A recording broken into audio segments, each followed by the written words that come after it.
Breakfast. Now joined in studio by the new Minister for Health and of course Fine Gael TD for Wicklow, Simon Harris. The Cabinet last week announced almost $500 million of extra resources for the Department of Health. So how is this money going to be spent? Simon, you're welcome. We have 500,000 people on the waiting lists for outpatient, inpatient treatments. Will this money go to shortening those waiting lists? Well, there will be a specific waiting list initiative that I'll be announcing in a couple of weeks. As you may have heard me say, since my appointment as Minister for Health, I intend to reactivate the National Treatment Purchase Fund. This will provide the health service with an ability to make sure those who are on waiting lists, particularly long periods of times, or with particularly painful or chronic conditions, that they can access treatment or procedures much more quickly. But what the €500 million will do, that was announced last week, I suppose, is a number of things.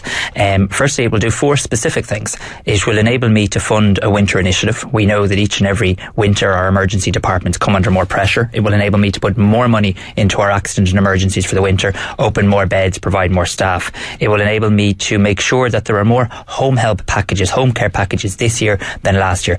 Home help makes so much sense. People want to be cared for in their homes. From an economic point of view, it means people spend less time in hospitals. It reduces delayed discharges, so it will enable me to increase home health packages. It enables me to restore the full amount of funding to the mental health budget. As you know, some had been diverted to other parts of the health service. I felt it was appropriate that we fully restore the full €35 million to the mental health services. And finally, it will enable some additional spending in the disability area, particularly for school leavers with disabilities who are needing placements. But I suppose the overall thing it does, Ivan, and I note the HSE's comments on this last week, is it puts the HSE on a sustainable footing. It gives the HSE a budget of €14.1 billion for the health service this year. And in return, I expect now managers to do what they're meant to do, manage to be accountable and to live within budget. Okay, in relation to the A&E emergency department problem and trolley crisis, how many extra beds are we talking about? Well, what we're doing at the moment is I met the ED task force. This is a group co-chaired by the Irish Nurse and Midwiferys Organisation and the HSE. I met them last Monday week. I've asked them to come back to me with an analysis of what they believe needs to be done for this winter. I expect to be meeting them again later this month, where we will outline the details of the winter initiative.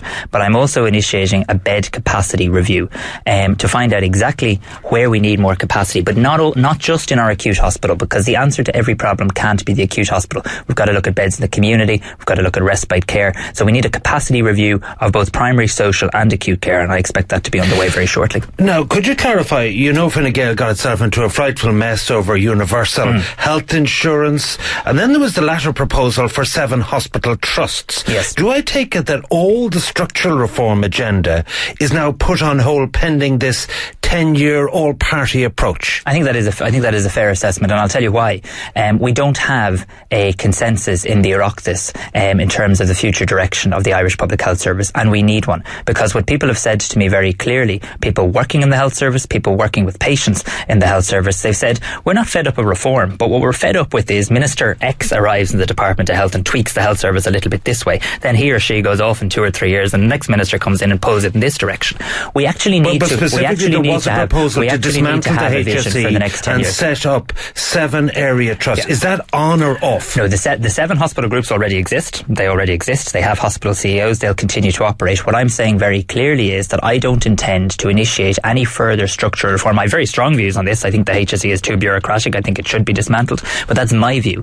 What I want to do is have a 10-year plan so that no matter who's in power over the next decade in this country, we can put short-termism to one side, and people working in the health service and people dependent on the health service know the direction. But is that not a bit of kumbaya politics insofar as you're going to, this is the new politics, everything will go into a committee and it'll be fine? No, it's not. There are lots of vested interests. There's issues of drugs prices, there's issues of more efficiency in terms of electronic patient charts, sharper diagnostics, building up community care. These are things that just require someone to get on with it. And I'm getting on with an awful lot of things, including a lot of the things that you've listed. But I mean, one of the greatest criticisms that I hear a lot of commentators, possibly yourself, but certainly a lot of commentators accusing politicians of is short-termism, that we only worry about the next election, that we only worry about the next cycle. Then when you have a politician who comes along along like me and says, well, we actually have a diverse stall here, but a diverse stall doesn't need to be divided on healthcare. It can put in place a 10-year strategy. It can do that within a number of months. We've never done this before in Irish politics. Got every political party in the Dáil to sign up and say, here's where we want the Irish Public Health Service. So I don't make any apology for that ambition. We know that there was a diversity between FG and FF in relation to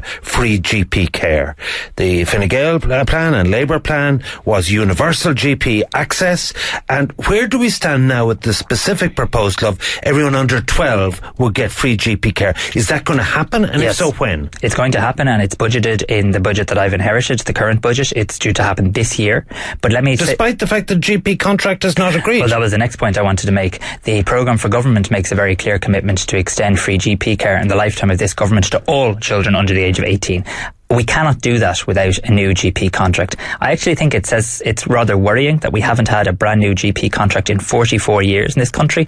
Patients value the relationship with their GP. The state needs to reaffirm the importance of that relationship. GPs. Well, that's a different issue, but I'll get to that too. But we do need a new GP contract. I've asked the officials to draw up a timeline for that. It's an absolute priority of mine and the government to have a new GP contract. It's also a commitment to increase the number of places, because you're right, we're not training enough GPs. We increased the number in the last budget, but we need to increase it quite a lot more. So are you saying that the decision to extend free GP cover to under 12s, under 18s is dependent on a new contract being negotiated first? I intend to go ahead with the plans that were already laid down to extend it to the under 12s, but I intend to do that in the context of formulating a new GP contract. I think the under 12s needs to proceed, but there needs to be a very clear understanding amongst the state and GPs that if we're to go further than that, there needs to be a new GP contract. We're still paying amongst the highest prices for drugs relative to Northern Ireland, Spain and so on.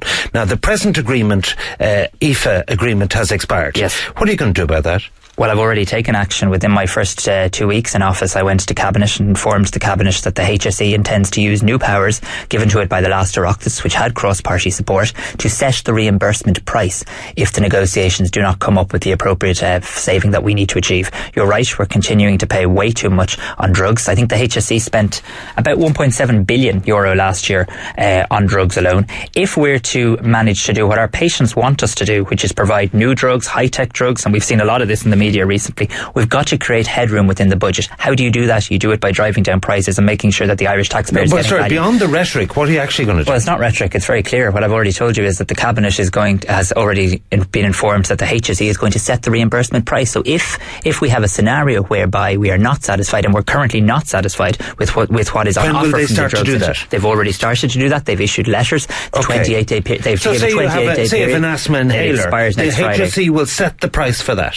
Potentially, I don't want to go through each and every one because of the negotiation. I want to give an example. Yes, but what will happen is that the HSE, under an act passed by the Oireachtas in 2013, the Pricing and Supply Act, can write to the manufacturer and say, within 28 days of this notice, we intend to set the reimbursement price at such and such a figure because the negotiation hasn't worked. Now, yesterday in this studio, Leo Varadkar said that we need to start to debate not only the repeal of the 8th Amendment, but actually term time limits in relation to abortion as they have in other jurisdictions.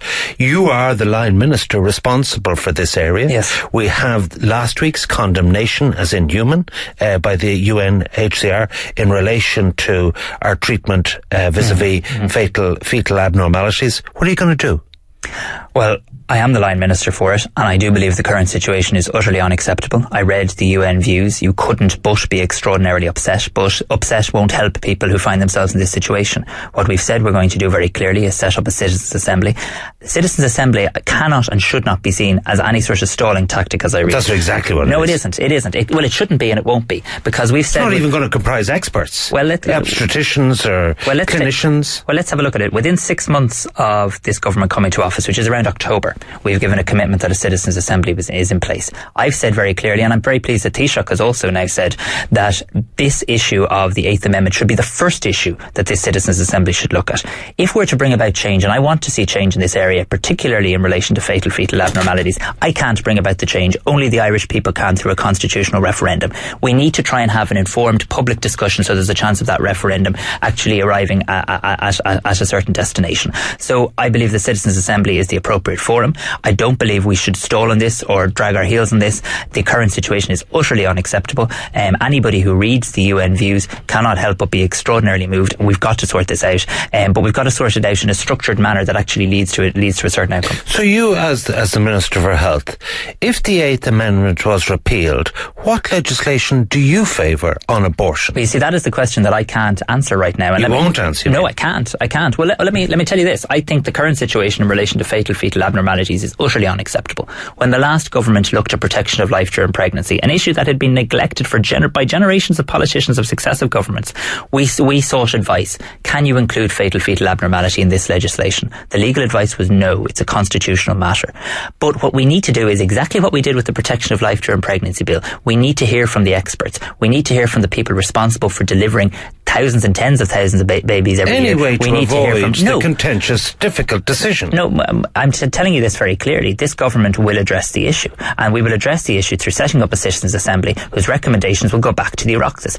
We have a very good track record based on the last government in tackling issues that other governments had turned a blind eye to, be it in the area of marriage equality, be it in the area of protection of life during pregnancy. The dogs in the street know that both Enda Kenny and Micheál Martin do not want to touch this with a barge pole. After what happened with Lucinda Creighton and losing people to the Fine Gael whip, Enda Kenny does not want to know. This is a delaying tactic of assembly. It's followed by an Oireachtas committee. It'll be 18 months before there's likely to be new legislation. You'd criticise politicians if they broke their election promises. When we're actually fulfilling an election promise to set up a citizens' assembly to explore this, we're also getting criticised. We will address this issue. The issue needs to be addressed, but the issue isn't one for Enda Kenny or myself or anybody else. It's one for the Irish people. We have to have a structure in place to deal with this adequately, and that's what we're going to do. What would the vacuum be if you skipped the Assembly and just went straight to the Oireachtas Health Committee with experts? What would the loss be? I think we need to look at having a more participatory democracy. I don't think there's anything wrong with including citizens, including people who aren't practicing politicians in public discourse. I think it worked quite well during the Constitutional Convention. I think it can work quite well in relation to this. What it doesn't need to do, though, is go on and on and on forever and ever. Now, it's not for me to dictate the terms of it, but I would expect it to do its business in an efficient manner and report back to the Oireachtas. I don't think there's anything wrong with involving citizens. If you jump straight to the referendum, perhaps without that discussion, you could end up having a very polarised referendum with and who knows what the outcome would be. I think an informed public discussion away from the Punch and Judy politics of Leinster House is not a bad thing to do. Minister Harris, I want to say something to your face that's been said behind your back thousands of times since your appointment.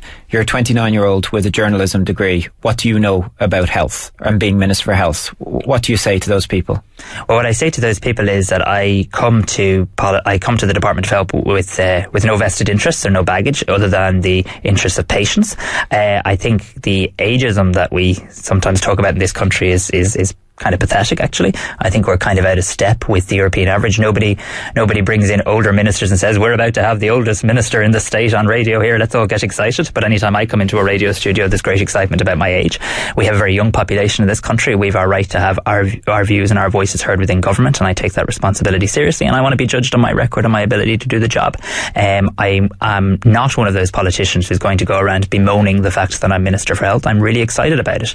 I think it's a great department that can have a really positive impact on people's lives, and I'm very lucky to be in a position, because of the place we now find the economy in, where I can preside over a period of reinvestment in health. Our health services took a real battering, and we've got to now reinvest in those health services, and I'm excited about that. OK, Minister Simon Harris, thank you for speaking to us this morning.